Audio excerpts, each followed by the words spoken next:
Bonjour, merci d'être Buenos là. días. Muchísimas gracias por estar aquí esta mañana.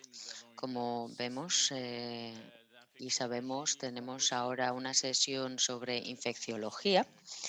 Soy Christian Trepo y junto a Gilles Raguin voy a ser el moderador de esta sesión. Nuestra primera oradora viene de Viena,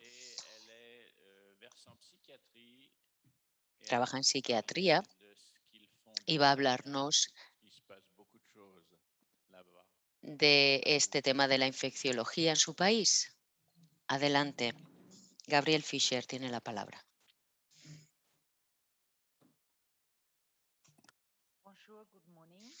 Buenos días.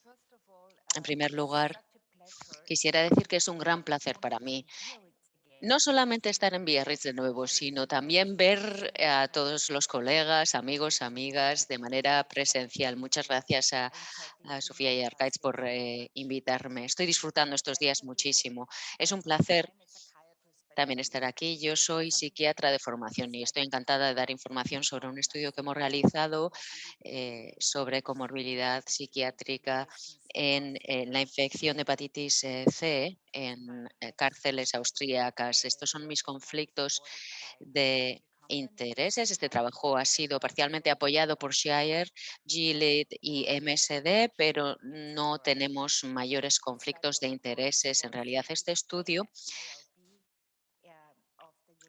en concreto se desarrolló en la Universidad de Viena y todas las personas que han trabajado en investigación saben lo difícil que es realizar este tipo de investigación de estudio porque hay muchos procedimientos éticos estandarizados para trabajar en cárceles con presos.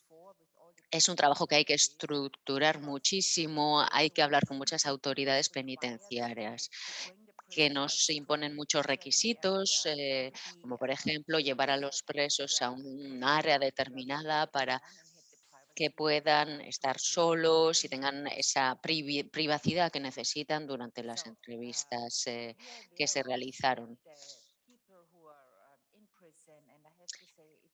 Las personas que están en la cárcel tienen una situación muy especial, muy específica. Están en una institución. Las instituciones, desde luego,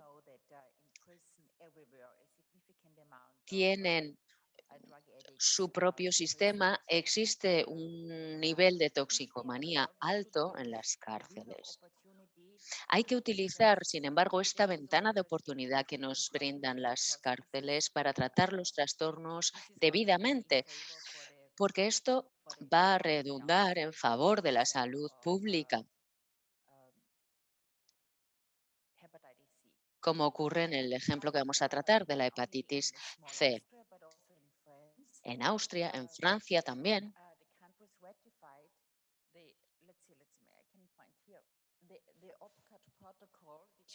existen protocolos para la prevención de la tortura.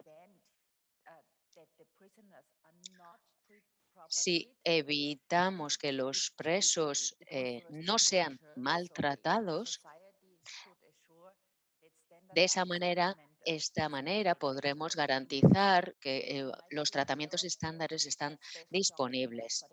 En prisión existe una guía, un documento que vemos en pantalla sobre las normas de Nelson Mandela que deben respetarse y para garantizar un tratamiento adecuado de las personas que están en la cárcel. Tenemos distintos documentos como este que vemos en pantalla, también sobre cómo debemos proceder como sociedad y en concreto también tratan el tema del tratamiento de mantenimiento de la abstinencia a los opiáceos. Voy a hablar de este proyecto en concreto dentro de todo este contexto. Es un proyecto EPS-CAP de evaluación de comorbilidades psiquiátricas y somáticas. Es una investigación realizada en 6 prisiones austríacas en 2 grupos de alto riesgo, presos adultos que siguen un tratamiento de mantenimiento de la abstinencia a los opiáceos y adolescentes y jóvenes adultos. No sé cuál es la situación en Francia, pero los presos jóvenes tienen que tener la posibilidad eh, de, de alguna manera recibir una educación especial dirigida a ellos con programas específicos. Por lo tanto, se tratan de manera diferente al primer grupo. Bien, dicho esto, ¿cuál es el procedimiento estándar que seguimos en el estudio? Bien, los investigadores realizaron entrevistas estándares siguiendo el índice de gravedad de adicciones europeo. Contamos con una evaluación de hepatitis C en la que se estudió toda la información sobre la medicación de los presos, etcétera. Aquí muestro un ejemplo del grupo de adultos con tratamiento de mantenimiento de la abstinencia a los opiáceos. Y aquí vemos un ejemplo del segundo grupo de adolescentes y jóvenes adultos. En este caso fueron 154 las personas que participaron frente a 218 del primer grupo. Nos aseguramos de que todos los participantes hablaran bien alemán para que se entendiera bien. Se excluyeron algunos presos debido a que no cumplían esta condición, porque debemos saber que en las cárceles hay una gran proporción de ciudadanos no austríacos que no hablan bien el idioma y este fue un criterio de exclusión. En nuestro estudio solamente contamos con personas que tenían estas características lingüísticas. Vemos aquí las características de la muestra y la medicación. Vemos aquí una muestra de 133 presos. Un 21,8% eran mujeres, la edad media era de 35,7 años. En cuanto a sustancias del tratamiento, metadona, levometadona, un derivado de la morfina y buprenorfina. Bien, si vemos la tabla aquí, vemos que la morfina de liberación lenta se dosificó a nivel bajo.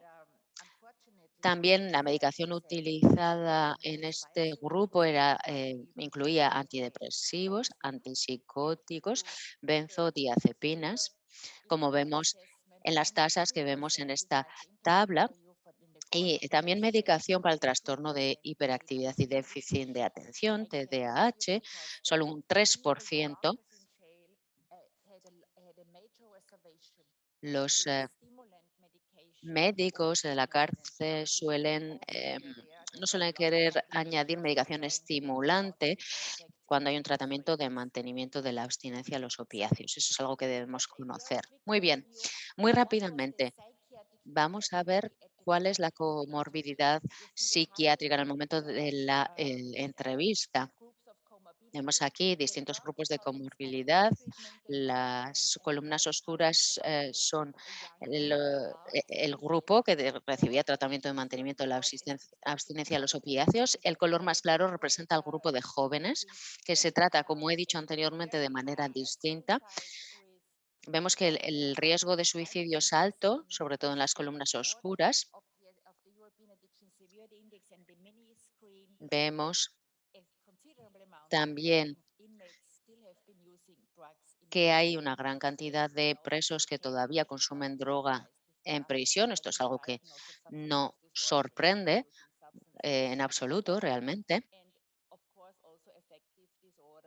Vemos los distintos trastornos presentes, depresión, etcétera. Bien, vamos a pasar ahora a los resultados sobre la prevalencia del trastorno de hiperactividad y déficit de atención. Esta es una publicación ya disponible. Mi presentación, por supuesto, también está disponible para todas las personas que la deseen.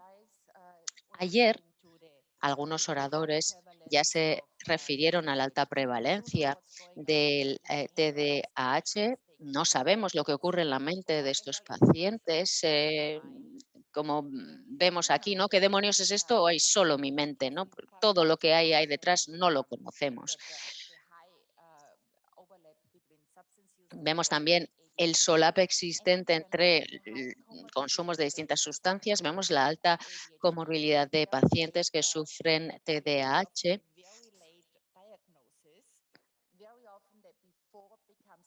Hay distintos diagnósticos. Ayer Mauricia mencionó la importancia de tratarlos adecuadamente de manera temprana por la existencia de tantos elementos. Tenemos, por ejemplo, el trastorno de consumo de sustancias, tenemos también el trastorno de hiperactividad y déficit de atención. En el TDAH es importante saber que es muy prevalente en presos. Se hizo un estudio hace unos años al respecto en personal trabajador de las cárceles y se ve que hay un gran nivel de impulsividad en estos pacientes. El estudio al que me refiero investiga el TDAH en presos con un trastorno de consumo de opioides que reciben tratamiento de mantenimiento de la abstinencia a los opiáceos. Hay distintos factores que se supone que están asociados al TDAH. Vamos a ver ahora los resultados del estudio. Vamos a ver los dos grupos de TDAH en adultos y en jóvenes. El 50% de los presos estudiados presentaban TDAH en su infancia, el 17% seguían siendo positivos en la edad adulta y luego en el grupo de adolescentes estos porcentajes son del 45 y del 10% respectivamente. Y aquí vemos en la parte superior las tasas en la población general. Vemos, por lo tanto, que hay una presencia de altas tasas de TDAH en la población de los presos estudiados. Muy bien, ¿cuál es la asociación? ¿Cuál es la hipótesis? Pues que hay un efecto asociado entre el TDAH infantil frente al no infantil. ¿Y cómo o qué vamos a esperar respecto al inicio temprano de la enfermedad? Eh, o un inicio temprano de consumo de alcohol y de drogas como cocaína, anfetaminas, etcétera. Perdón, porque las diapositivas pasan muy rápidamente y no puedo mostrar la que realmente quiero enseñar. Vemos aquí el uso de distintas sustancias inyectadas que comienza antes en el grupo de pacientes que presenta TDAH infantil. Bien, ¿cuál es la diferencia? Por lo tanto, en el grupo de TDAH adulto. En cuanto a comorbilidades psiquiátricas, en oscuro vemos, el grupo de TDAH adulto frente al TDAH que no aparece en adultos. Vemos los trastornos, vemos un aumento significativo de la comorbilidad psiquiátrica en el grupo de presos que presentan TDAH. Bien, y vamos ahora a hablar de la hepatitis C. Necesitamos detectar esta enfermedad. Todo preso debería ser diagnosticado en enfermedades infecciosas, pero sabemos que esto no suele ser así y a menudo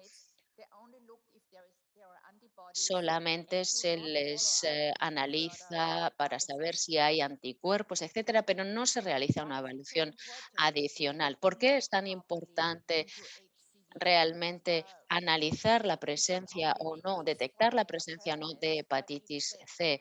Pues por la prevalencia y porque existe un comportamiento de riesgo continuado en la cárcel. Por lo tanto, debemos tener cuidado con este comportamiento porque hay muy pocas cárceles que realmente detectan la enfermedad. Esta es la evaluación estándar de la hepatitis C. Vemos cómo deberían hacerse las cosas. Debería tomarse una muestra de sangre, un análisis serológico. Se deberían detectar los anticuerpos de hepatitis C, confirmarse ese diagnóstico y, por supuesto, luego continuar con el protocolo, no quedarse ahí. Las cifras nos muestran que el 74% de la población presa presenta anticuerpos. En muchas cárceles esto no se conoce y vemos que en un 45% de los presos tiene la infección viral y necesita tratamiento. Esto nos da información, pero hay una gran variación en los distintos países. Alrededor del Mediterráneo hay distintos subtipos, por ejemplo. Son elementos que hay que tener en cuenta. Se da mucha formación entre nuestras cohortes respecto al tratamiento, etcétera. Todo el mundo está informando a los pacientes. Desde luego, es algo de lo que sentirse orgullosa y porque este tratamiento es costoso, pero realmente tenemos que trabajar quizá más. En la entrevista le preguntamos a los presos si conocían su situación respecto a la hepatitis C. Vemos aquí las respuestas. Vemos cuántos nos dijeron que eran positivos y negativos y luego la realidad. El 80% tenían razón en su respuesta, se correspondía con la realidad, pero no en el 20% restante. En esta corte, por lo tanto, vimos que están informados, pero necesitan todavía que se trabaje más este elemento para conocer su verdadera situación. Si tratamos a los presos en la cárcel, esto redundará en el beneficio de la población general. Las pruebas de la hepatitis C deben realizarse de manera seria y periódica. Los presos deberían recibir la posibilidad o tener la posibilidad de acceder a la vacuna frente a la hepatitis A y B. Debería dárseles información. Y además, si se identifica la hepatitis C, debería tratarse en la propia institución.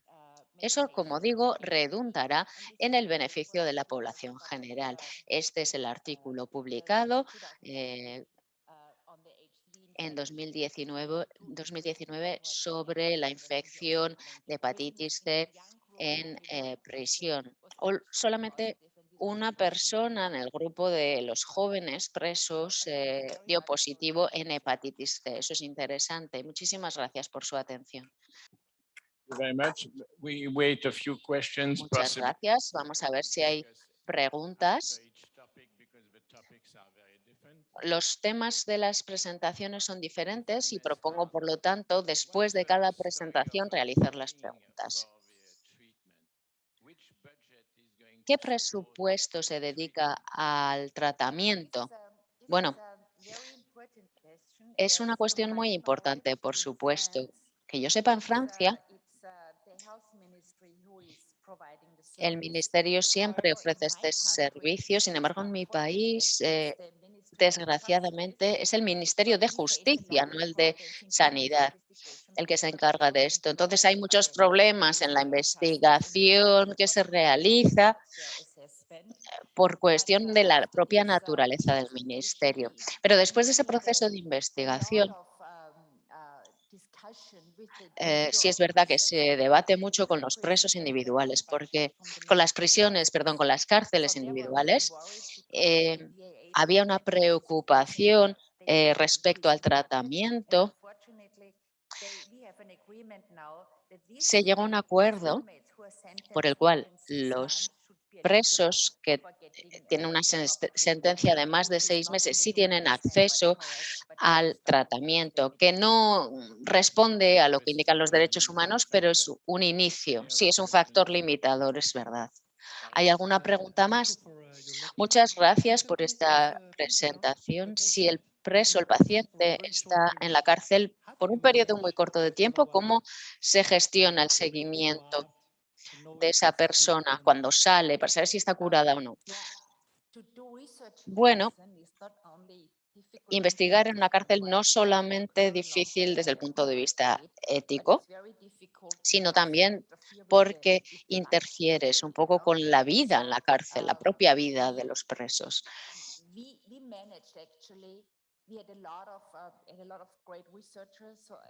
Contamos con muy buenos investigadores, hay mucho personal que está muy interesado en realizar estudios de este tipo. Este, por ejemplo, nos llevó 6 meses. Tampoco lo podemos ampliar demasiado porque si no, la atmósfera, ¿no? El ambiente va a ir cambiando, igual no tengamos éxito, pero es difícil, sí.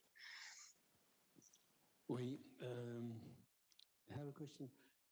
With the French National Council on AIDS, El they Consejo conducted Nacional Francés a request of the Ministry sobre of Health and SIDA Collective y Custody hepatitis y el last year. Ministerio de Sanidad The hicieron un question is estudio el año whether pasado en cárceles patients para of saber the cuál es la situación hepatitis C positive de patients, los what we pacientes saw y is that only vieron 50% of que no the solamente el patients had 50% been de los tested for hepatitis C. pacientes But in es- France, the good news, the bad news realizan la are prueba de not la as true. hepatitis The good C, news is that about sino que 80% of the patients tested positive además for el hepatitis C had 80% de los pacientes fueron treatment positivos y, in the perdón, multicenter. el So I 80% de wonder los que fueron positivos sí que what tuvieron would un be the seguimiento y un difficulties you have to bear tratamiento, with que está bien. prisons and the fact that Es difícil trabajar en las it's cárceles, es cierto, very difficult to get figures y además es on muy difícil hepatitis C obtener and testing and datos knowing the sobre la concentration hepatitis and so on. C, So sobre las it's pruebas, not easy el to work that seguimiento, way. etcétera. Do you have Entonces, information on how ¿tienes, it is tiene outside of información the research in the country? sobre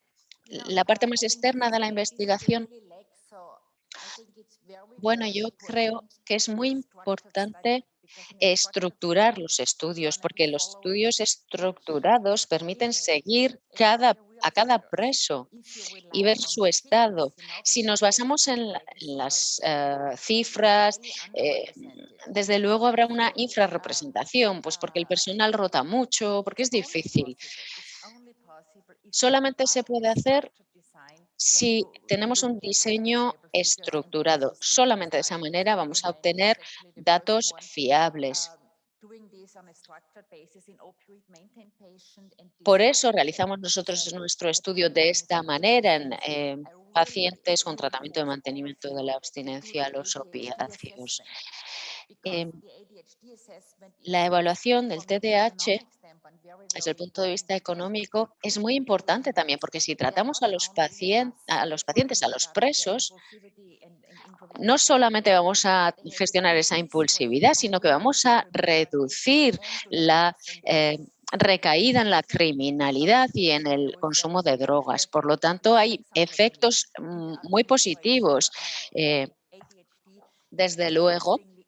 Y además, de manera interesante, si se empieza un tratamiento, el personal de la cárcel lo ve como un refuerzo positivo, ¿no? Porque ven que tienen esos pacientes impulsivos difíciles y que de repente los Merci gestionan beaucoup. mucho mejor, mucho Merci más pour votre fácilmente. intervention. Muchas Nous gracias allons por su passer presentación. à Ahora la vamos a question pasar suivante. a la La siguiente question, c'est presentación. la prise en charge de l'hépatite sobre la hepatitis delta en 2021 en Francia. Tariq Asselah de París, patólogo París, va a realizar esta presentación. Adelante.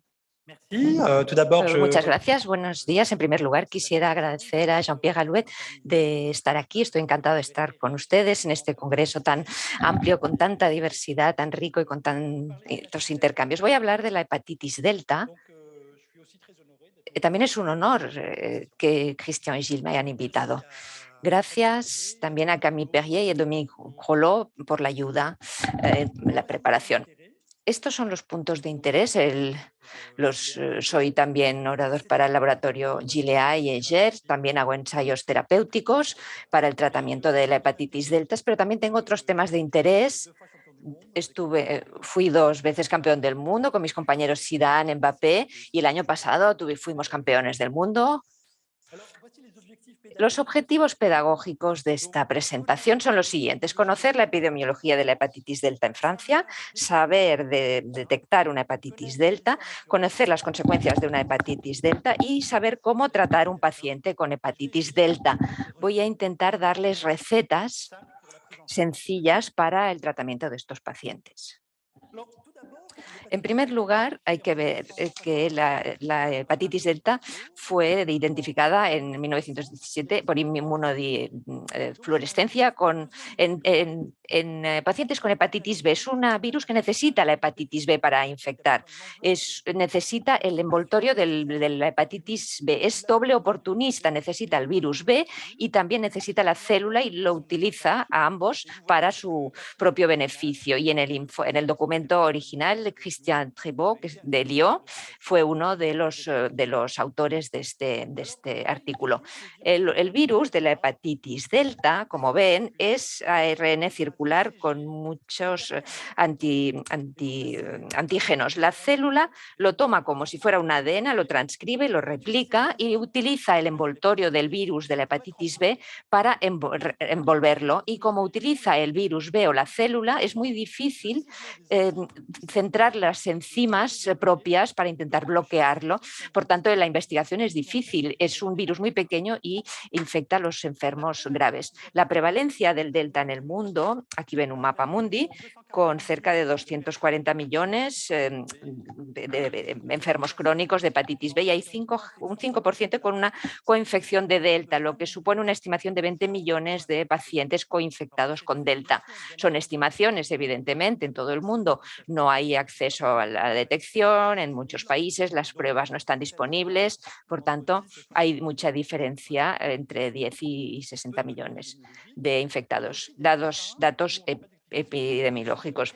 Hay países donde hay más prevalencia, en Amazonia, por ejemplo, África subsahariana, Europa del Este.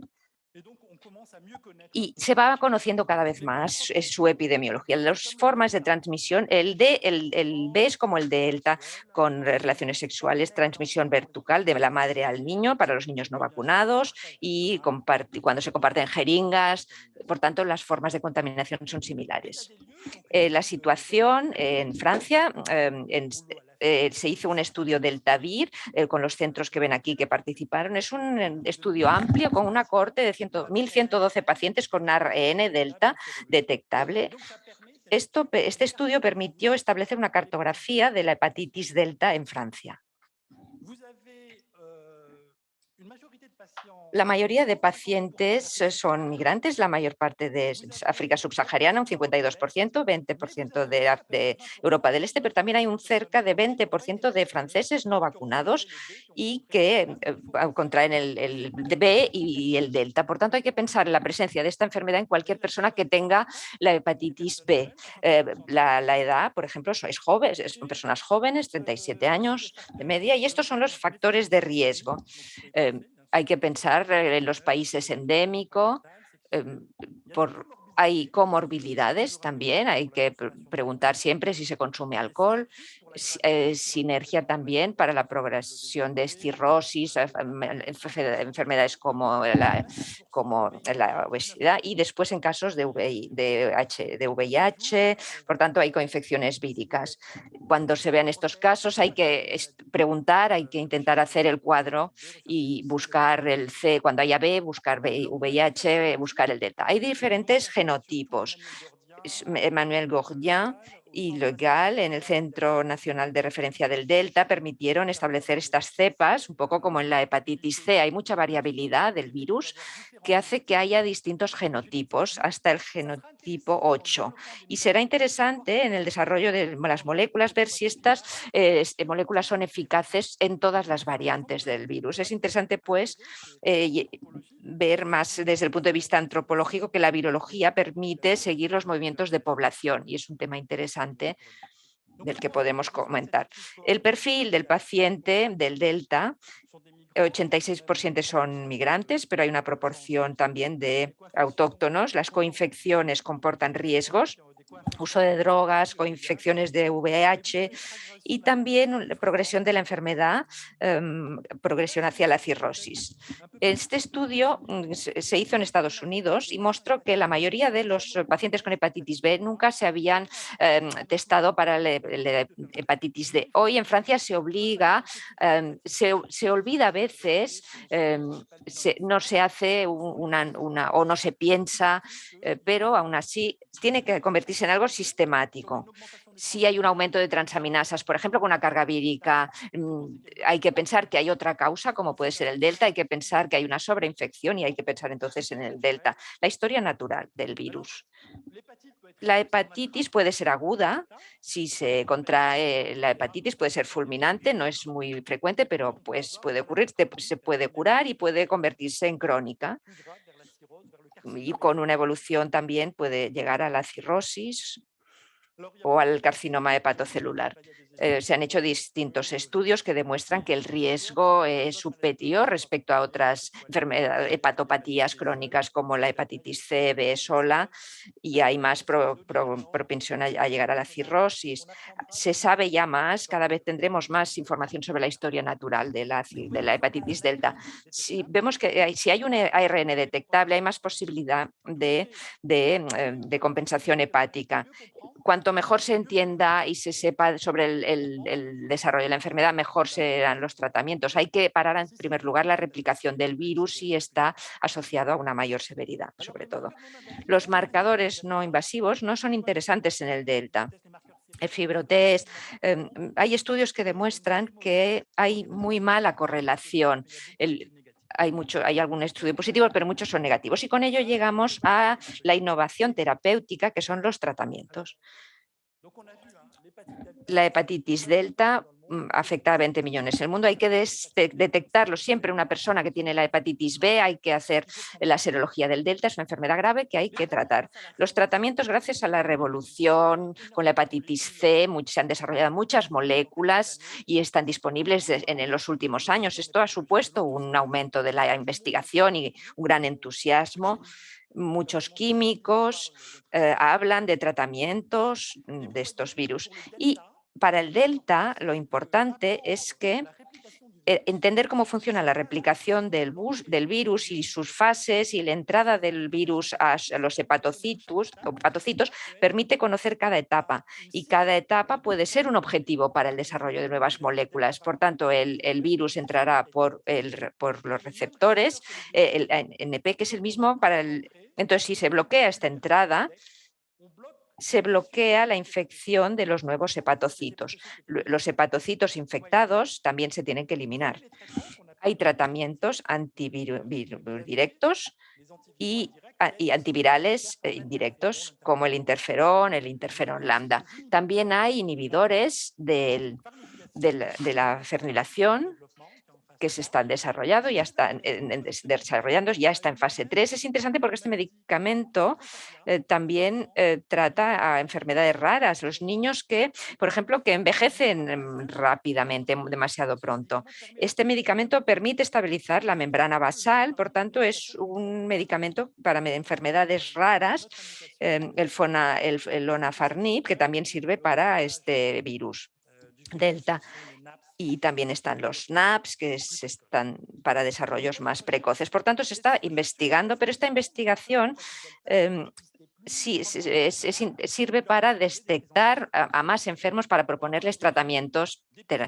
Detectar para no proponer nada no tiene mucho sentido. Por tanto, hay que proponerles algún tratamiento.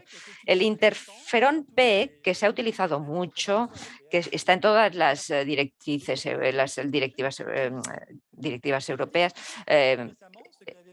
se utiliza. Y sabemos que hay 20% de personas que responden y después, en el seguimiento de 2, 3, 4 años, se observaba que había recaídas. Con la hepatitis D no hay que esperar respuestas, hay que seguirlos 4 o 5 años después, no dejarlos de lado, porque hay recaídas tardías. El delta nunca se podría hablar de curación, solo si se pierde el antígeno. Y eso ocurre pocas veces. ¿Quién se puede tratar con la bulevirtida?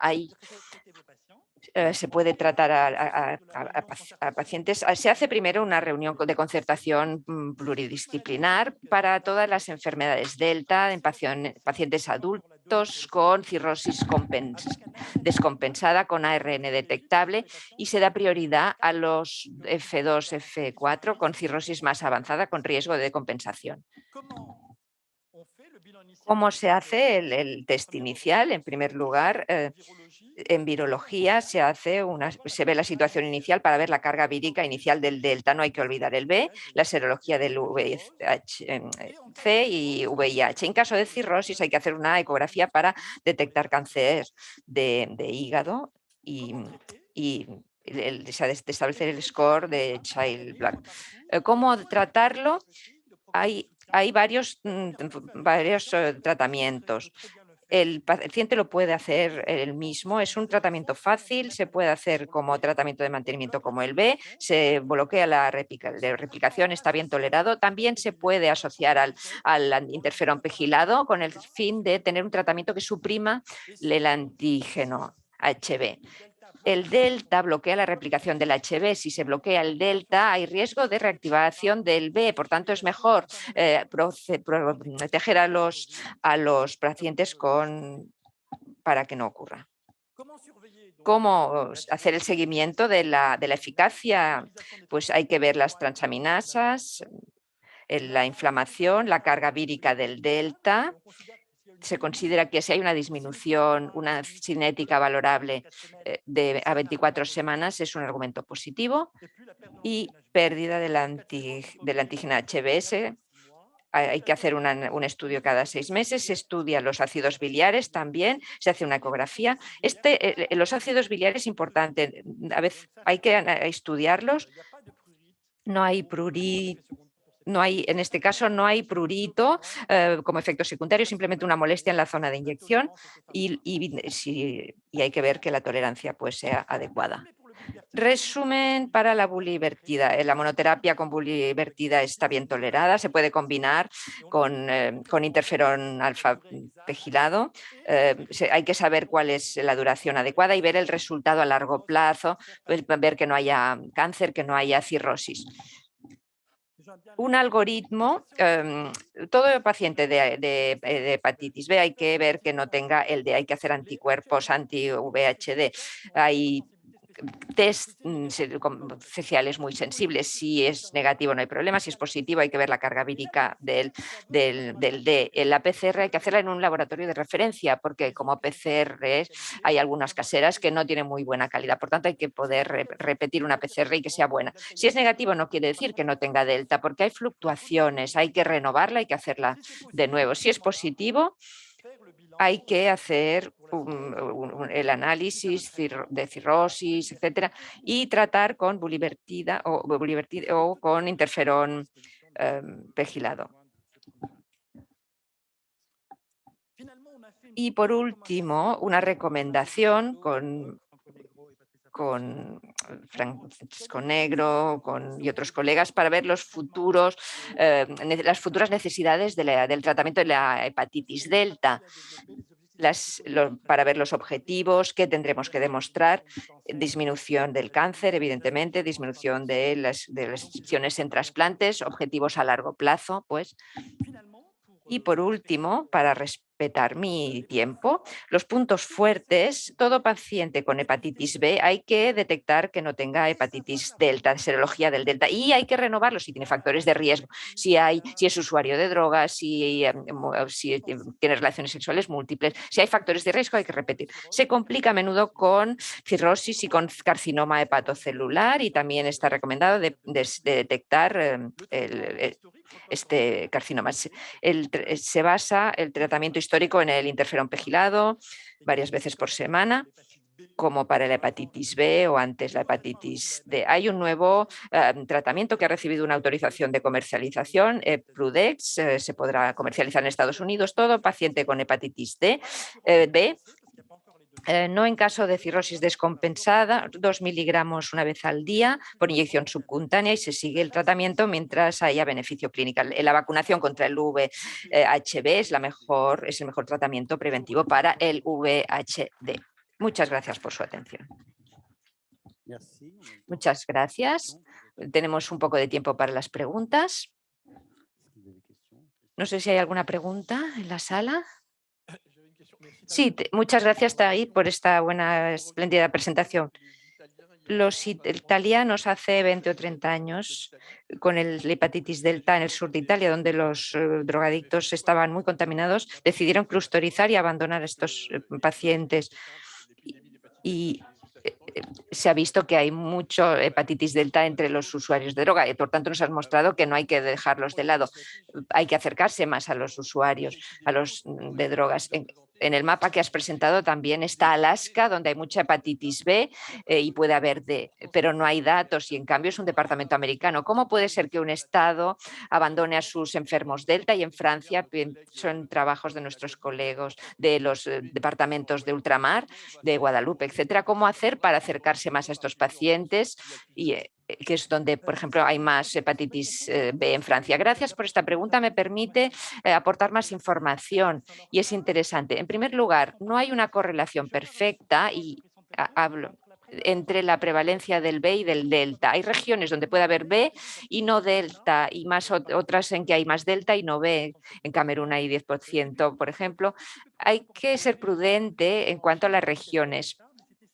En China, por ejemplo, hay delta, pero en algunas partes solo. Es cierto, en Alaska había mucho hepatitis B.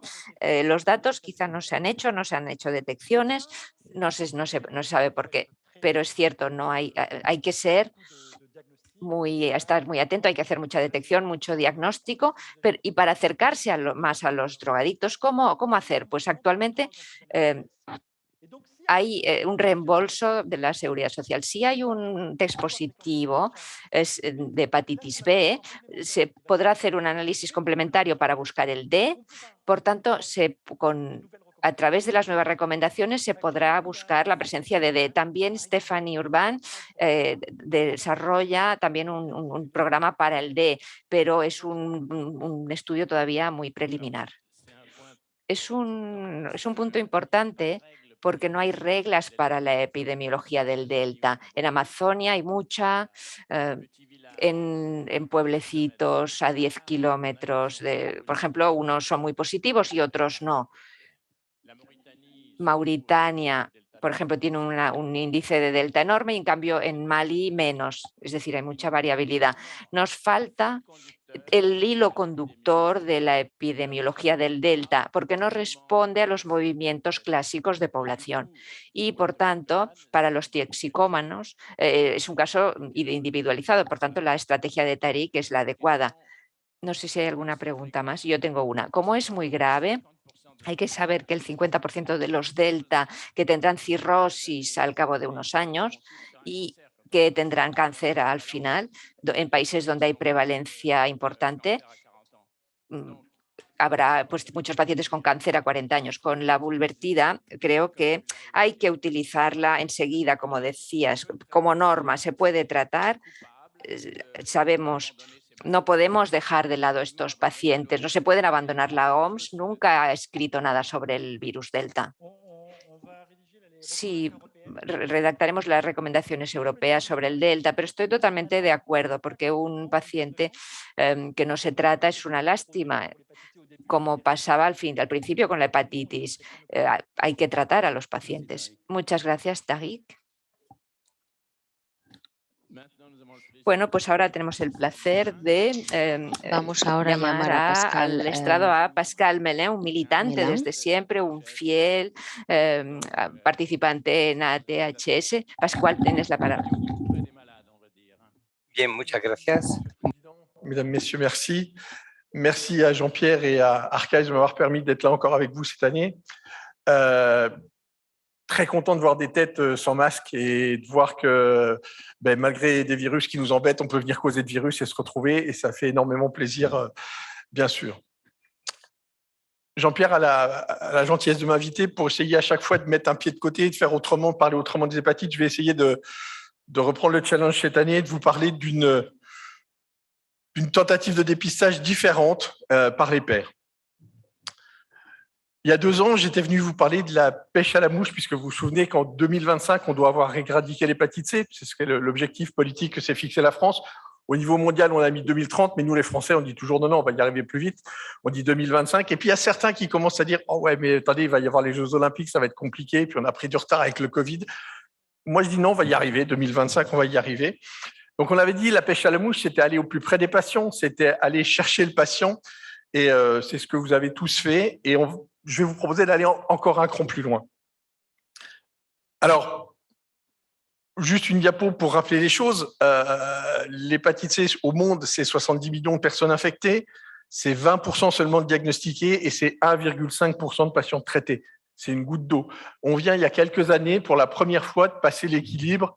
On guérit plus de 5 millions de personnes par an, alors qu'on a 5 millions de nouvelles contaminations dans le monde. Donc, on est en train, enfin, de pouvoir faire baisser cette épidémie. Donc, c'est bien une maladie de pauvres qu'il vaut mieux avoir dans un pays riche aujourd'hui. L'épidémio, alors ça, c'est vraiment, probablement, c'est une diapo qu'a présentée Stanislas Paul, qui est pour moi importante.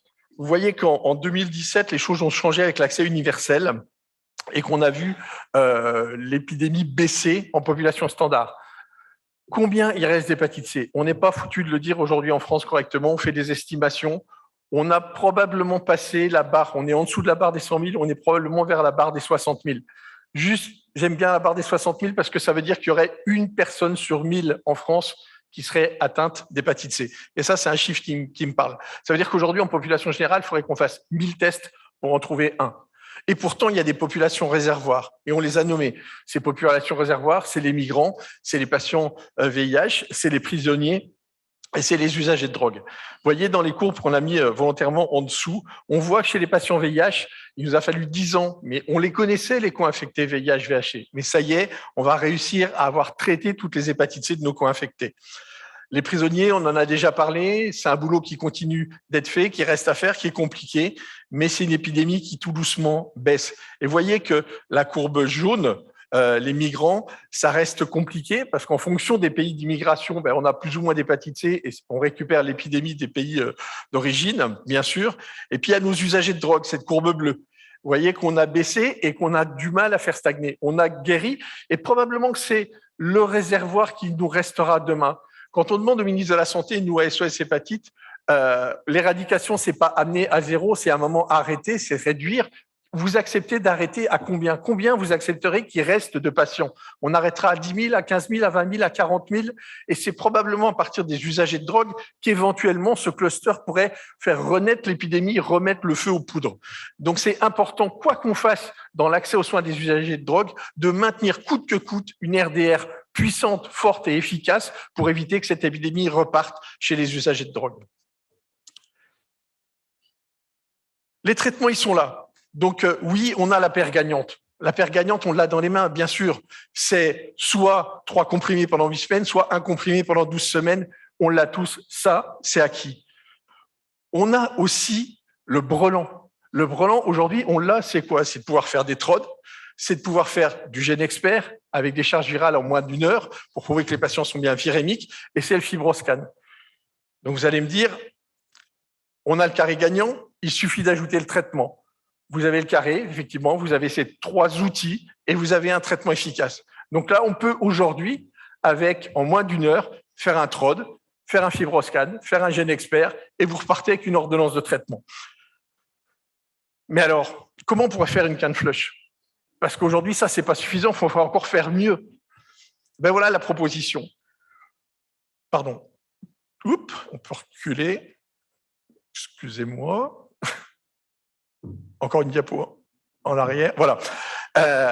On va pouvoir faire du hors les murs. Tout le monde a compris qu'avec ces outils-là, il fallait aller au-devant des patients. C'est le discours que j'ai porté il y a 2 ans et c'est ce que tout le monde a fait. On dit, allez, on va médicaliser, c'est un boulot de soignant, on va emmener des équipes. Là, j'ai pris... il y en a plein et je vous les citerai après. C'était le travail de Dominique Larrey, c'est-à-dire on prend un bus, on met une infirmière, on met un médecin et on y va. On va au plus près des usagers et on va faire du dépistage. Et là, on trouve effectivement dans des endroits reculés, on trouve des patients qui étaient en dehors du soin et on va pouvoir voir qu'on va trouver des usagers de drogue, qu'on va pouvoir trouver des gens qui avaient des consommations d'alcool, qui vont être sous substitution et on va les amener aux soins avec des résultats hyper intéressants. Mais ça, c'est en médicalisant. Même constat, André-Jean Rémy l'a fait à Perpignan, on médicalise, on met une équipe, on fait de l'aller vert, on fait un bus de dépistage, on l'a fait à Montpellier, on l'a fait, Denis Ouzan l'a fait à Nice, des collègues l'ont fait en Australie. Le point commun de toutes ces actions, c'est ambulatoire, médicalisé et c'est salarié. Donc ça a un coût et on doit venir aujourd'hui nous demander, oui, mais alors ça coûte combien de dépister un patient et de le guérir? Oui, ça coûte cher, mais on vous parle d'éradication, de faire disparaître une maladie. Moins il y aura de malades, plus il faudra... Cuanto más haya enfermos, cuanto más dinero habrá que buscar. Funciona, pero podríamos ser mejor y deberíamos terminar este trabajo de erradicar para 2025. Bueno, pues le propongo entonces ir a ver el póster número 34 de Hélène Deladieu y pararos sobre esta publicación que va a hacer y lo que se ha presentado en la FEF. Es icono. Es una intervención de base comunitario para eliminar la hepatitis C entre los usuarios de drogas activos, ya volveré sobre ello, para eliminar el virus. La población que ella ha elegido no son chicos de corazón, sino son muchos, son 75% de personas sin hogar y 52% de dependientes de alcohol y que son los que están más amenazados por el consumo de droga. Hemos curado lo más fácil, lo que tenemos ahora es lo más difícil. Y cuando vemos esta técnica, ha permitido incluir 554 inclusiones en 11 semanas. Se han parado víctimas de su éxito. ¿Qué es lo que ha ocurrido? Pues que simplemente lo Response Driven Sampling se conoce muy bien. Se va a pagar personas para que vayan a los cuidados. Y esto es lo que ha permitido hacer crecer. No estamos en la patología en esos términos, pero aunque lo hemos entendido ya en la unidad de toxicomanía o las adicciones. Y buscamos a personas que vamos a pagar para que venga el cuidado y le vamos a dar unos bonos a otras 3 personas y que van a recibir 50 € si le conseguimos hacer los ensayos. Y eso es una bola de nieve, lo que nuestros amigos belgas han experimentado desde hace tiempo en la adictología y funciona. Es lo que nos ha presentado Hélène Deladieu y es lo que ha empujado, pero es el precio que hay que pagar para terminar erradicando esto, una financiación. Y veis que el paciente número 15 nunca dio sus bonos y otros que han dado mucho más bonos a otras personas. Por lo tanto, se compromete, vamos a comprometer a esa persona para que esta persona pueda atraer más personas y estamos apostando sobre las personas para que pueda divulgar esto a sus colegas. Esto es una experiencia comunitaria muy interesante para poder conseguir esta erradicación. Y esto se conoce desde 1996, no es nuevo. El resultado es espectacular. 75%. Teníamos, pues, 77. Hemos visto 7 sin derecho, 4 rechazo, 1 fallecimiento. Tratamiento completo para 76%, un paciente se perdió y uno que no terminó el tratamiento, pero estamos en 55% de curación. Es enorme, 55%. Y quizás hayamos podido curar personas que ni tan siquiera las conocíamos. Por lo tanto, esto demuestra que es posible. Y ahora quiero hablar de otro estudio que es el Road Trip. Son militantes. Aquí ya no estamos algo digamos, de gente que pagamos son voluntarios, antiguos usuarios. Yo me he curado y yo quiero divulgarlo a los amigos. Y hay gente que están fuera de los cuidados de la hepatitis. Venga, vamos. Y son militantes que se equipan, que se forman con los TROD, con el FibroScan, y que durante 15 días van a ir por Borgoña y van a decir, oye, estamos aquí a hablar con la persona que intentamos, digamos, muy centrados sobre la metadona, pero ahora nos centramos también sobre la hepatitis y ve que muy rápidamente va a encontrar una prescripción. Pero bueno, decíamos, hay problemas sociales, pero no pasa nada porque nosotros vamos a cuidarlos. Y esto se hace desde hace 2 años. Y el último road trip terminó la semana pasada. No le voy a dar los últimos datos, pero le voy a mostrar rápidamente los resultados que hemos tenido sobre los 3 road trips y que siempre es serología. Y estos son los resultados de los 317 usuarios. 2/3 partes son hombres, 317 TROD VHC, y todos han tenido un TROD VHC y no me he encontrado ningún paciente. Por lo tanto, hemos validado y conceptualizado muy fuerte el control de la VHC con los TROD.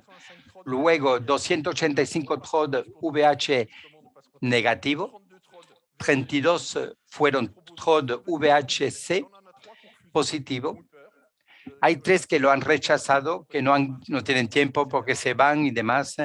Hay 6 que son ARN negativo y que se curan espontáneamente, ya lo volveré. Y 23 que tienen un ARN positivo y que están con un FibroScan inferior a E2. Y esta gente se marcharon con 2 horas de tiempo con una prescripción y propuesta terapéutica. Y estas 23 personas son ya una persona muy importante. Y nosotros con voluntarios, militantes, caemos sobre una población con más edad, 8%, cuando nos habían enseñado anteriormente que había 8% también de pacientes en su población. Y nosotros estamos en 1 sobre 1000 y aquí llegamos a un 8%. Por lo tanto, estamos realmente pescando a la mosca y vamos a buscar los pacientes más complicados. Y lo que me interesa es lo que hay abajo, son esos pacientes con serología positiva que han terminado el tratamiento 19 y encontramos un paciente que fracasó con su tratamiento. Hemos visto que de nuevo ha habido una recontaminación y encontramos a 16 personas que se han curado. ¿Cómo entonces hacer esta escalera real? Pues yo creo que son la herramienta. Lo tenemos, los tratamientos también. Hay que volver a poner los pares. Necesitamos usuarios para buscar los últimos usuarios, sea cual sea la estructura asociativa o que sea financiera, como nosotros le hemos podido proponer en Montpellier. Tenemos que inventar. No podemos pararnos aquí. Hemos visto pararnos aquí, detenernos aquí. Está la cárcel, está la psiquiatría, están los inmigrantes. ¿Qué pueden aportar los pares? Pues pueden seguramente aportar mucho para las diferentes comunidades y lo vamos a decir nuevamente en el taller de mañana. ¿Qué nos dicen los pares? Y aquí es donde voy a seguir un poquito más el debate y yo creo que es lo importante. Queremos seguir curados. Eso es lo que nos dicen y a mí me gusta este mensaje porque el usuario de droga va a seguir, pero curarse con la hepatitis. Y ellos quieren decir, queremos seguir curado entre una recuperación virológica y hepatológica. Ahí es donde está complicado. Hay pacientes que volvían a pasar, no tenían virus y desde que hemos dicho que no tienen virus, han bajado. Pero se va hacia el alcohol, deja la droga. Lo que no ha hecho la hepatitis lo está provocando la cirrosis, el alcohol. Por lo tanto, vamos ahora a hacer reducción de riesgo con alcohol. Sí, estás curado de la hepatitis, pero el FibroScan vemos que aún dice que está más grave, pues problema con alcohol. Yo creo que hay que intentar también atender el alcohol más allá. Encontramos, por lo tanto, un dispositivo muy importante para curar. Yo creo que vamos ahora, nuestro próximo trabajo es curar a la gente, pero mantener la presión para que la gente siga curado y el FibroScan puede permitir un cribado secundario para el consumo de alcohol. Todo está inventado y el RDR está en plena evolución con el VHC. El par no es un paciente experto, son gente que intercambio y si yo lo he hecho, tú puedes llegarlo, tiene una oportunidad. Son momentos mágicos que se pueden crear y son relaciones muy importantes que se hacen con los cuidadores. Ellos no dicen que van a ocupar a los cuidadores. A mí me han pedido que yo ayude. Hemos ido a buscar gente como Jacques Bresson y médicos que estaban en la estructura para dar las prescripciones y demás. No es hacer sin los cuidadores, sino con ellos. Y luego es un tipo de confianza diferente que se establece desde 2025. Está ya en 2 ATHS. ¿Acaso podremos decir a partir de 2025 habremos ganado? ¿Cuántos pacientes van a permanecer? El desafío será 1.000 pacientes, no nos lo dicen y los epidemiologistas tienen que decir hasta cuándo, cuál sería el umbral mínimo, pero hay que seguir poniendo energía y dinero para conseguir esto. Curar la hepatitis C en 2021 es estar apostando a sus padres para ganar 36 veces la apuesta. Muchas gracias. Es lo que yo deseo, estás adelantado y como la Francia ha avanzado, es un gran challenge. Por lo tanto, te esperamos. ¿Preguntas? Bueno, hola, buenos días. Laurent Catton, París. Muchas gracias, Pascal, por esta presentación. Tengo una reflexión. Me deprime un poco de todas formas verlo. Mi reflexión está en torno a la depresión. ¿Qué ha terminado tu tratamiento? Sí, sí. Y yo quisiera saber si tú compartes mi depresión. Yo creo que el tratamiento de la hepatitis C es la revolución médica de este siglo. ¿Tenemos otra enfermedad en la cual ha habido una revolución terapéutica como la hepatitis C? No. Estamos en 2021 diciendo que hay que detectar y que hay que tratar, por lo tanto. Y es un poco deprimente, pero aceptemos esos. ¿Tenemos una parte de responsabilidad? ¿Acaso vosotros, los especialistas de patología, tienen una parte de responsabilidad?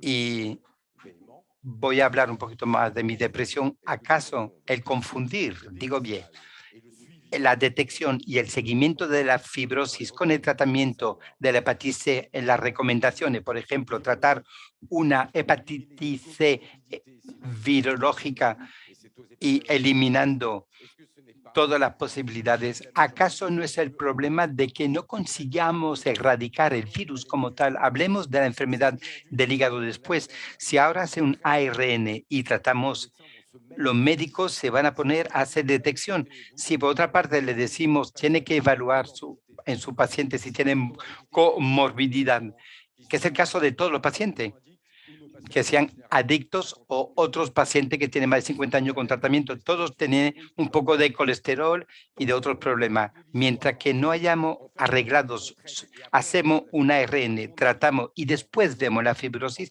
creo que dentro de 2 años vamos a tener las mismas consecuencias y la misma situación. Todo paciente se debe tratar sin paliativo. Lo hacemos y después vemos. Eso es lo que yo digo. Son grandes decisiones. Sí, yo creo que avanzamos, tenemos pequeños problemas porque intentamos conectarnos con Jan Arle en Estados Unidos y no lo estamos consiguiendo, Estamos pero intentando aprovecho conectarnos con Don para Desjardins, atraer su Estados atención Unidos, a ver sobre si funciona la conexión. Mary Trick, que ha recogido Vemos su aquí una bella expresión fotografía psicológica, que ha esta captado su foto de expresión Mary-Jane Crick, que todos aquellos que la psicológica. conocieron, pues Mary Mary-Jane Jane es la es pionera de la pionera de la metadona en el metadona. mundo. En En la la Universidad de Rockefeller Rockefeller Universidad es la única mujer que sea que es miembro miembro completo de honorario la de Universidad de dicha Rockefeller y nos fundación ha y dejado, no ha desgraciadamente, dejado. una militante increíble y la echamos mucho de menos. Por eso la tenemos aquí muy presente. Muy bien. Una luchadora, la verdad. Espero que Don Desjardins, que es un gran militante que conocemos todos y todas, con una gran reputación, espero que podamos conectarnos y escucharle. Vamos a ver si puede realizar su presentación. ¿Qué me dicen desde la parte técnica? ¿Cómo va la conexión? Sí, me gustaría. Soy Laurent Catá, me gustaría decir que estoy totalmente de acuerdo. Hay que detectar para curar y eliminar la hepatitis. Las cosas son complejas, es cierto. Hay muchas barreras de acuerdo con el tratamiento. Hay que tener en cuenta la obesidad, la diabetes, el alcohol, etcétera. Bueno, ahí hay unas recomendaciones complejas que seguir también. Solo decir eso. Paso la palabra a Pascal. Dans les freins, Sí, j'étais dans les recommandations de la FEF. Moi, en j'étais las en colère après notre recomendaciones de la plateau FEF où a mí comme je l'ai dit à hay certains cosas que me han hépatologues, enfadado y se lo he dicho a algunos au moment où vous hepatólogos. lâchez, vous dites ça En peut el être traité en médecine momento générale, ça vous permettra dans quelques années de dire c'est notre faute, c'est en les médecins que généralistes qui n'ont pas fini le boulot. lo Et dejamos dentro de de unos dire que ça años y peut dejamos de assez vite, tratar dentro de unos dire aux años, nos gens, daremos cuenta de que no hemos terminado el cette trabajo. dichotomie-là, on peut A pas mí me faire, parece que ahí hay pas l'accepter. dicotomías C'est pas que aux no se médecins pueden généralistes de finir aceptar. le boulot des Los hépatologues. médicos Donc vraiment, on generalistas a no écrit tienen tout la ça obligación de avec terminar el FEF, trabajo de on a los fait ensemble. Les hepatólogos. Hay médecins que ont permis trabajar en de conjunto. détecter Los la médicos nos prescription souvent à des permiten spécialistes. Aujourd'hui, detectar, on leur dirigir a permet los de pouvoir pacientes a traiter los eux-mêmes, especialistas. mais Hoy il se faut pueden tratar vraiment por sí prescrire mismos, tout pero ça realmente hay que correctement reescribir esta pour pas que historia les médecins aient le sentiment correctamente qu'on para que les los médicos no tengan abandonne esa ou qu'on sensación de passait que à sa charge en estamos disant que abandonando la hepatitis C y la dejándola en quatrième sus réponse, alors, manos y alors maintenant j'ai diciéndoles, juste une super conclusion à buscaros dire, la c'est ça. vida, porque esa es la Moi, j'ai sensación. grandi, quoi. J'ai pas fait, je sais pas faire. On lui dit, c'est simple, tu prescris, voilà. Et on voit bien que c'est encore Vemos des freins de communication claramente qui que représentent la todavía hay psychiatrie. frenos C'est par ahí. exemple le frein En de, psiquiatría, por ejemplo, sortir du tenemos budget des el freno de pharmacies salir del hospitalières presupuesto l'accès de au la traitement. farmacia On a la hospitalaria, es possibilité decir, pour hay que quelqu'un sacar qui el est motivé tratamiento de de le ahí. mettre dans des postes de cure pendant Hay 3 mois pour qu'il puisse être traité. médicos Parce que quand les patients sont o piqués, pacientes je peux pas faire complicados prescrire. On dit, écoute, tu l'as fait 2 con fois, los t'arrêtes que parce qu'on a poussé le actuamos budget de la de otra pharmacie, on manera, peut porque plus, quoi. Donc, il est temps porque que les no nos médecins llega aussi, el et c'est pas presupuesto de la réinventer, farmacia c'est écrire hospitalaria. dans la loi, dans Yo les creo directives, que que, en ben la voilà, ley, en la on va estructura, en el sortir protocolo, debemos le indicar que hay Hépatite C que du budget sacar el pharmaceutique. tratamiento de la Ça serait des hepatitis choses C del pratiques à presupuesto faire farmacéutico. pour Yo creo que eso es una continuer. cosa Dans la práctica diapo que j'ai de présentée, on a las été, que on a hay que souhaité hacer. jusqu'à 20 000 traitements par an. Aujourd'hui, on est largement en dessous de 10 000 traitements par an. Actualmente On a estamos du en mal sur ces derniers 10.000 chiffres. tratamientos Et anuales, pero hemos il y llegado a aurait un 20.000 y yo creo simple que hay pour medios, arriver, pour formas autoriser sencillas de quelqu'un poder à les ramener aux soins. llegar a esos Béatrice, tu voulais dire quelque pacientes. chose? Je Beatriz, pas tú si la querías connexion decir marche. algo, ¿verdad? Ça Paso coupe. el micrófono y puede Merci. circular por la sala para que hagamos todos nuestros comentarios y preguntas. Sí, me alegra que digas eso, Pascal. Me gusta escucharte cuando dices eso. Yo creo que hay una larga inercia de la estructura respecto a las drogas. Antes era peor, obviamente, pero nos preocupa la hepatitis. Nos preocupan las personas con las que hemos trabajado en el pasado también. Personas que tratamos, pero es verdad lo que dices respecto a que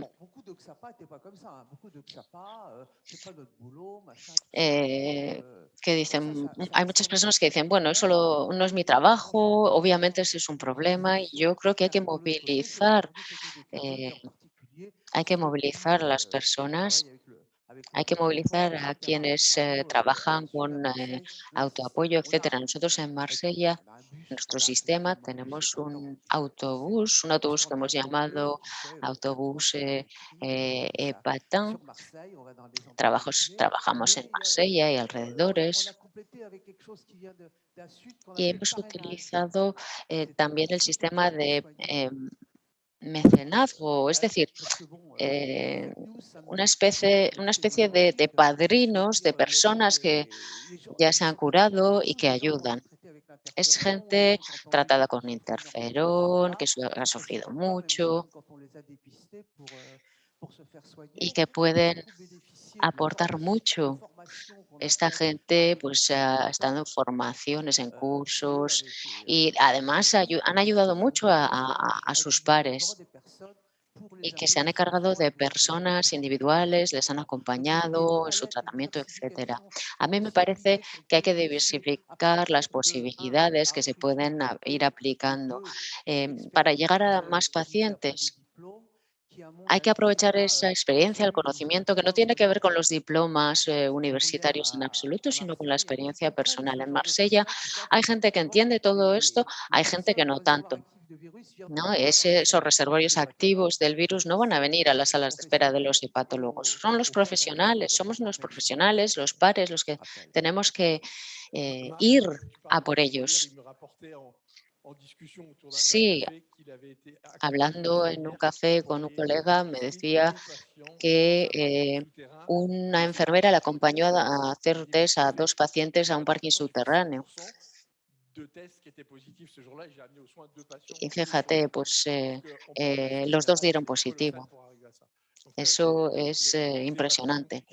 Los hepatólogos comprenden, ¿no? Que es importante llegar a esa población tan complicada. Nos quedan 2 años, tenemos que darlo todo.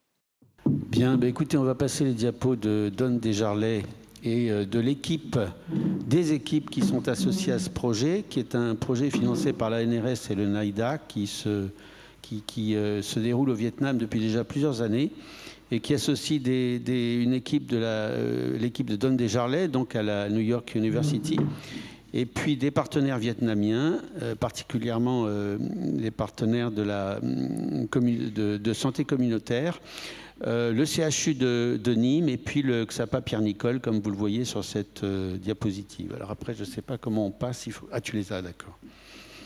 Donc voilà, vous avez tous les gens qui sont listés là, tous ceux qui ont participé parmi les équipes françaises, les équipes vietnamiennes et les équipes américaines. Diapositive suivante. Bon, ben voilà, donc vous voyez, Don est au centre. Donc les principaux objectifs de cette étude, c'était dans la région de Haiphong, au nord du Vietnam, c'était de réduire l'incidence du VIH au sein d'une population qui, comme vous le savez probablement, est principalement composée de jeunes usagers de drogue, qui sont encore aujourd'hui la population dans laquelle se transmet principalement le VIH. Donc, dans cette étude, il s'agissait essentiellement au fil des ans, puisque c'est une étude qui est déjà relativement ancienne et qui se reproduit chaque année, de conduire d'étudier les facteurs de risque pour le HIV, la prévalence du HIV, la prévalence du HCV et la prise en charge des personnes dépistées dans le cadre de cette étude.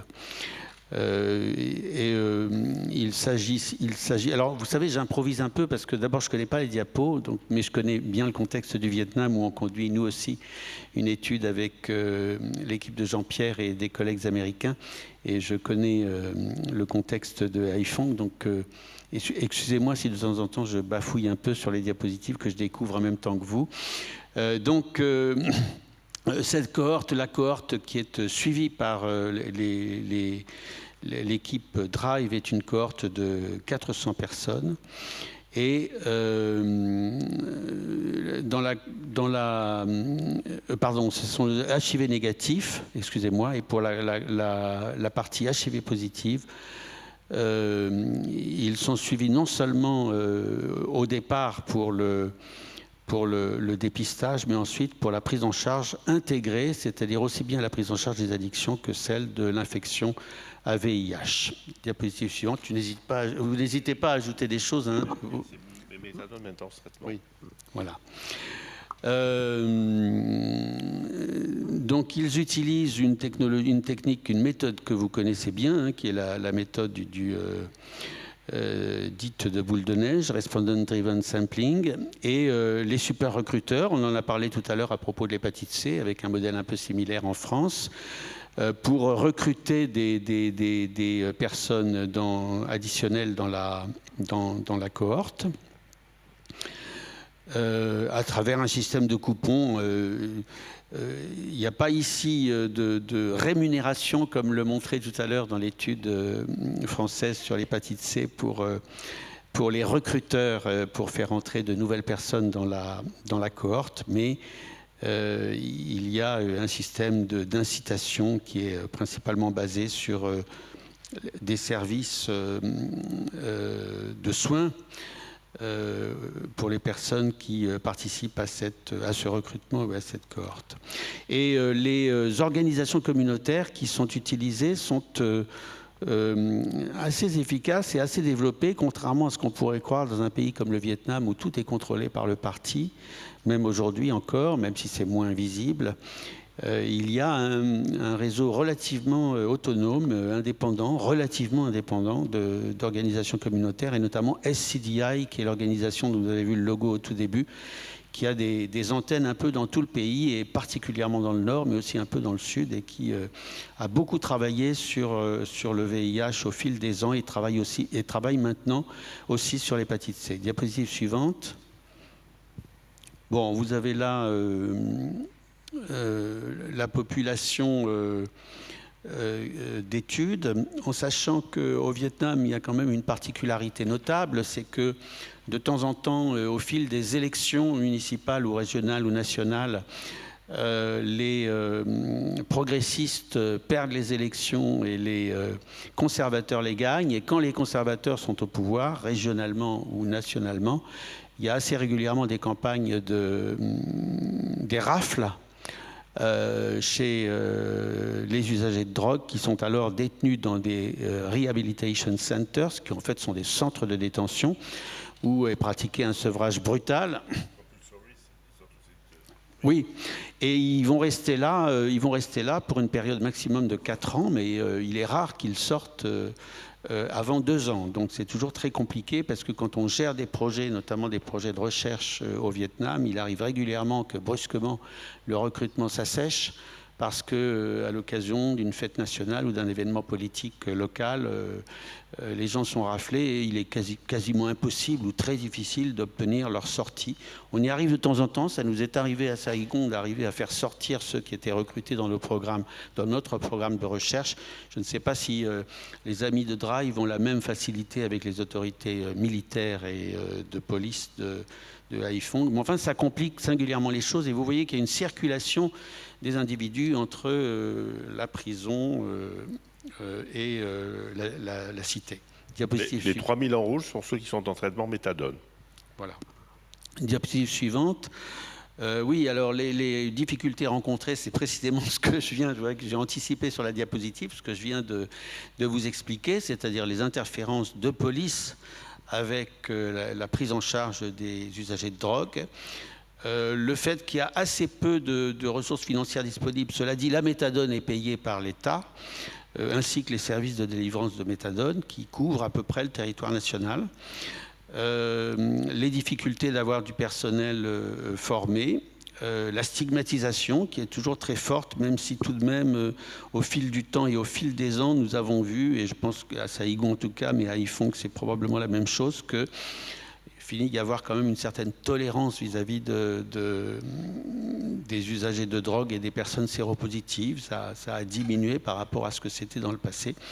Et puis, ce qu'on évoquait tout à l'heure, les detention centers. Diapositive suivante. Alors, pour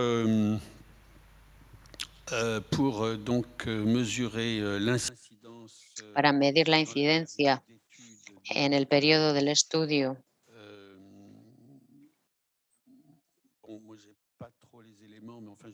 tampoco tengo muchos elementos, pero creo que utilizan el método habitual, que consiste en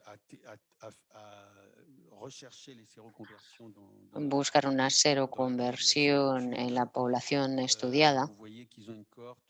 Vemos que hay una cohorte de seronegativos con un seguimiento de 6 meses reclutados a partir de utilizando la técnica habitual cada año, y el número de personas es superior a 1000 en todos los casos, y los seronegativos son unos 200. Siguiente diapositiva, por favor. Aquí tenemos los resultados, 3 seroconversiones de 1.483 personas, años en riesgo en la cohorte, 0 seroconversiones en las siguientes encuestas y 0 en la última. Por lo tanto, una incidencia que es impresionante, es muy, muy baja, impresionantemente baja.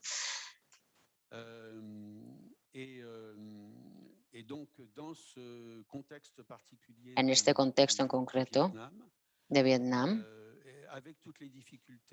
y con todas las dificultades existentes y que hemos mencionado someramente, y a condición de poner en marcha un sistema integrado de manejo y seguimiento de los drogadictos, obtenemos resultados espectaculares que nos hacen pensar que en este contexto podemos controlar la epidemia en esta población clave, que son en este caso los consumidores de drogas, que en Vietnam siguen siendo la población clave, como dicen las Naciones Unidas, en la que el VIH continúa transmitiéndose. Siguiente diapositiva, por favor.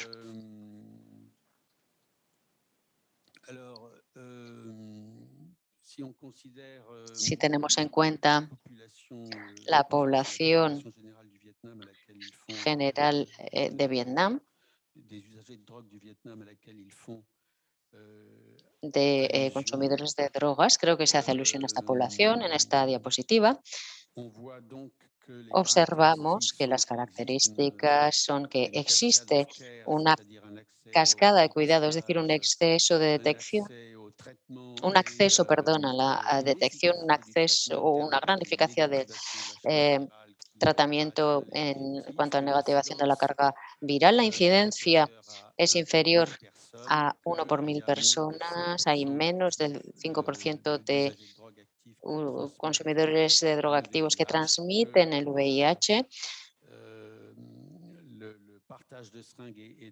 que las jeringuillas compartidas se dan en menos del 5% de los casos y que el acceso a la metadona es elevado, 40%. La cuestión, obviamente, como siempre, ya sea en un iPhone en Vietnam o en otros lugares, es retener a los consumidores de drogas en el sistema de cuidados, de detección, de abordaje, manejo de las adicciones e infecciones, y en concreto la infección por VIH. Las dificultades están muy relacionadas con el contexto vietnamita, porque en el contexto de Vietnam no es posible en la actualidad, las autoridades sanitarias no autorizan el uso de la metadona más allá de los centros específicos de cuidados y de acceso a la metadona. Lo mismo en buprenorfina, que está disponible en algunos centros, pero que no puede accederse más allá de esas estructuras de cuidados. Eso limita, obviamente, el acceso a estos productos para todas estas personas que no quieren o no pueden frecuentar estos centros por razones geográficas u otras. El otro reto sería la modificación del perfil de drogas consumidas en Vietnam, como ocurre en todas partes en la actualidad. Hay una gran difusión de metanfetaminas y otros productos de síntesis en esta región, que complica, por supuesto, el abordaje y también la perspectiva que se va a utilizar y aplicar. Y, por supuesto, esto no es específico únicamente en Vietnam, el problema de comorbilidad psiquiátrica, sabiendo que en Vietnam el manejo psiquiátrico todavía está en sus inicios, está muy poco desarrollada. Dejo a los expertos hablar en este caso. Sí, en este estudio de DRIVE, el centro de París que participa ha desarrollado un programa de detección de comorbilidad psiquiátrica para el manejo de esta comorbilidad. Sabemos que las comorbilidades psiquiátricas en estas patologías duales, adicción más comorbilidad psiquiátrica, esas comorbilidades psiquiátricas son factores de agravación de los pronósticos y son factor de vulnerabilidad. Por lo tanto, en este estudio, aquí no se menciona mucho, pero han observado una mejora de los indicadores, en primer lugar, de adherencia al tratamiento y de seguimiento del mismo, tanto en el plano del VIH como de las adicciones en general. Bien, aquí la idea es, por supuesto, que los resultados observados se mantengan en el tiempo, lo que implica que el Estado y, en concreto, el entorno político no interfiera de forma problemática en el seguimiento y el abordaje de estas cuestiones. El mantenimiento de programas de prevención y cuidados es importante. Esto no es únicamente cierto en Vietnam, pero es un problema más importante quizá. En el plano práctico y de consumo tienen que avanzar las cosas. La siguiente etapa sería que lo que se ha aprendido en esta región de iPhone se pueda transferir a otras regiones de Vietnam, no tanto en el sur, como porque ya hay muchas iniciativas existentes y que funcionan de manera robusta. Y las regiones donde el VIH está más activo entre los toxicómanos es en el norte de Vietnam, en la frontera con China y con Rusia. Están alejadas en las montañas, entonces existen dificultades adicionales. Ahí es donde circulan muchos nuevos productos que atraviesan las fronteras y creo que es a esto a lo que hace alusión el equipo de Drive, de esa posibilidad de lograr que se desarrolle un proyecto más allá de Vietnam en una población más importante. Sí. Y respecto a lo que se acaba de mencionar, hemos realizado, hace 2 años ya, con Patrick Lebras, Vincent Triage, que es nuestro coordinador también, para los estudios realizados por los equipos en el sur. Y lo que hicimos fue ir a la región del norte de Vietnam, que hace frontera con China, para observar la situación del VIH y del toxicomanía. Ahí es terrible la situación, en realidad. La incidencia es muy alta. Hay más del 60% de los consumidores de drogas que tienen un difícil acceso a tratamientos y ayudas por cuestión geográfica, porque es una zona muy montañosa, etcétera.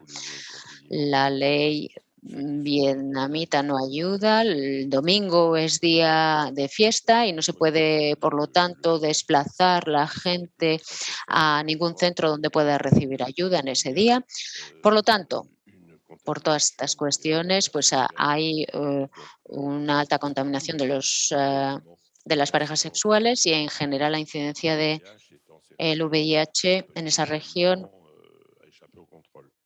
escapa a todo control. Por lo tanto, donde Jarle hace mención aquí a la urgencia existente respecto a la puesta en marcha de nuevas posibilidades de reducción de la difusión del VIH en esa zona. Muy bien, hay un nuevo proyecto que se llama CHEER. Esto no lo conocía yo, cuyo objetivo es replicar el proyecto Drive. En definitiva, se trata de volver a realizar encuestas para estimar En primer lugar, el tamaño de la población diana, la incidencia del VIH en esa población, la incidencia de la comorbilidad también, sobre todo en hombres que tienen sexo con hombres, la calidad del abordaje, la cobertura de metadona y también la buprenorfina, si se utiliza más en Vietnam, que no es el caso ahora, y también evaluar el riesgo de infecciones por VIH. Parece que este proyecto CHIR está en fase de preparación. Imagino que la COVID ha complicado las cosas y no han podido avanzar demasiado. No se ha puesto todavía en marcha, pero como vemos aquí, aquí tenemos localidades del norte de Vietnam, de la región que ha mencionado Jean-Pierre. La diferencia es que aquí este estudio no tiene en cuenta solamente los consumidores de drogas, sino también los MSM, mientras que en el estudio anterior únicamente tenía como diana los toxicómanos. Vemos que ya han avanzado bastante en la fase preparatoria. A pesar de todo, el manejo, el abordaje de personas con VIH es bastante satisfactoria, tienen más del 70%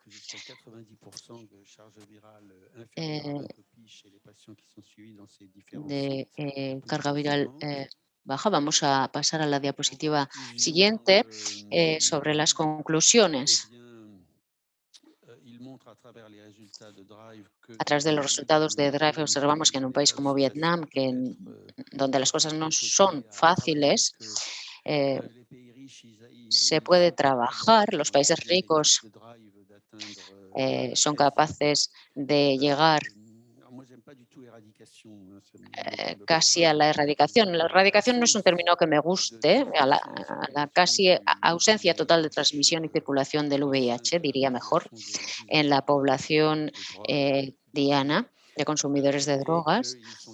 Y bueno, pues ahora se encuentran en fase de trabajo, de difusión del método de las actividades del proyecto DRIVE. Están difundiéndolo en otras zonas, especialmente en el norte, para que estos excelentes resultados puedan repetirse también en regiones donde la incidencia sigue siendo muy alta.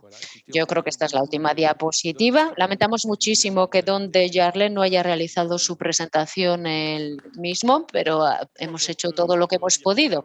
Podemos aplaudir, por supuesto, por el esfuerzo realizado. Este es el primer karaoke científico que hemos tenido que improvisar. Bueno, espero que haya sido útil e interesante.